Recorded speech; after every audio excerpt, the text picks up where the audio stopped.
In the beginning there was only darkness, horrifying, hateful, demonic powers, but amongst the evil there was light. This object of unknown origins descended on the world of Belvac.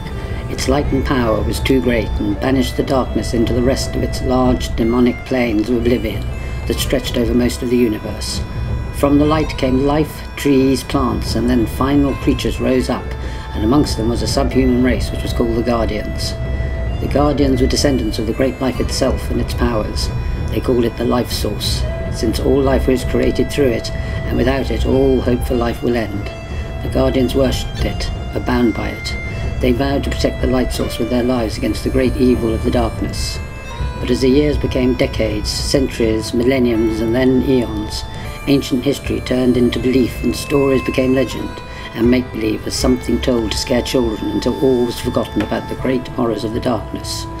But the darkness didn't forget them. The darkness couldn't defeat the light and get back what was stolen from it.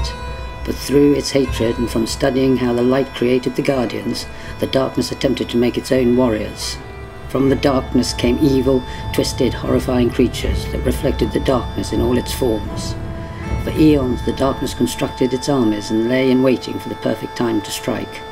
Massive, terrifying monsters emerged from the darkness and descended onto the world, killing without mercy or remorse. Any creature from the light was an enemy. The Guardians fought back with all of their might, but it was not enough to fight the unrelenting foe. They fought for over 500 years, and the demons proved too much for the Guardians. They slowly made their way to the life source.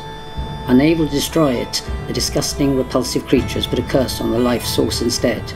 By doing this, life stopped, plants died, and the Guardians fell. But there is still hope. Before the darkness could take over the planet, some of the last remaining Guardians fled to hidden shelters, where they fell into a slumber until the light was once again strong enough to wake them. In the legend it is written, "When darkness returns, one hero will rise from the ashes of the old kingdom and take back the light when armies of darkness become weakened, and when mountain meets light, the last Guardian will come."